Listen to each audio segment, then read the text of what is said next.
Hey guys, this is Comic Uno, and today I'm doing a review for Green Lantern issue 26. And before I start talking about this issue, just have a little update.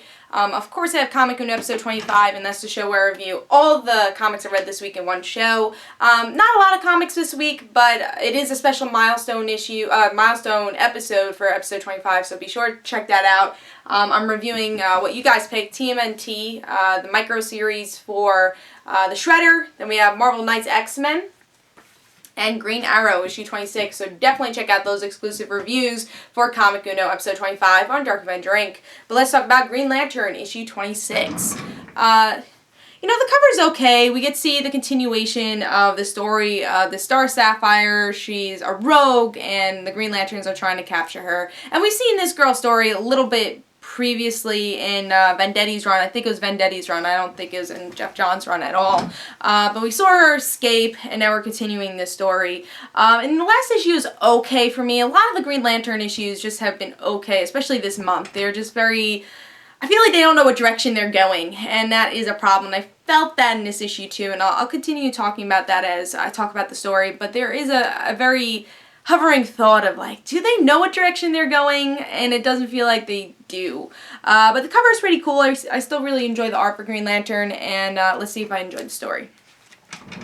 So we do get to see this rogue Star Sapphire. She has a love for her people, and that's a lot of people. So now we get to see a battle with Kilowog and how they are trying to defeat all these people, and they're like, oh shit, we're not going to be able to defeat all these people. She has so much love for all these people that she's very strong. So he calls all the other Green Lanterns. Some are very reluctant about it, but they come anyways. They say, hey, we're stronger than you. Just surrender, and that's it. We won't do anything for you. And they're like, alright, we'll surrender. Just don't bother us anymore. And also Star Sapphire is like, alright, here's my ring, but you guys still suck. And I still know... let me get this exact quote she said, because it seems like they're hinting at something when she does hand over the ring. She says, word will spread that I will promise.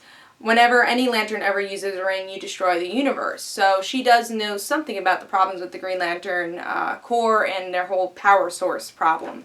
And that's pretty much what happens. And also we have these people that were looking at this whole situation, and seems like they're going to bring problems to the Green Lanterns also. This was just okay. There's a lot of boring spots for this. There was nothing that totally interested me. It just felt like a very one-shot type story. And one thing I think we've been spoiled with Jeff Johns' run is that everything had a meaning with Jeff Johns' run. It's like, alright, this is a story arc, just a fun story arc, but it actually had a meaning for something else.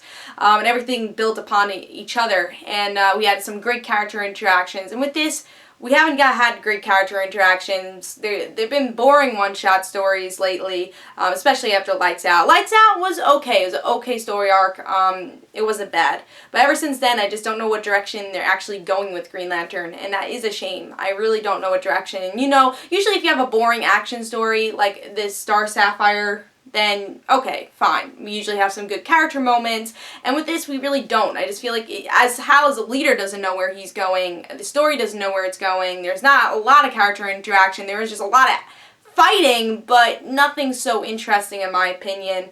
The art was pretty good, but there was no fun moment in this where I'm like, oh, that's pretty fun, or that's interesting. There was no moment that I had that with. And here's the picture of the art. Again, that is pretty good for Green Lantern. It's probably my favorite art for the Green Lantern series. I'm going to have to give this 3 stars. I just didn't really love this issue. I really am disappointed because I really do like Green Lantern ever since Jeff Johns' run. And I'm really rooting for Green Lantern, so I don't know where it's going. I am going to give it 3 stars. I just didn't really have a lot of fun with this one. I'm going to lean towards don't pick it up. I don't think you have to pick up the story arc. There's nothing really there. So yeah, I give it 3 stars. Hope you guys enjoyed. This is Comic Uno. And guys, don't forget to follow me on Twitter for Comic Uno and the rant situations. And don't forget to like my Facebook page. And I'll see you guys later. Bye.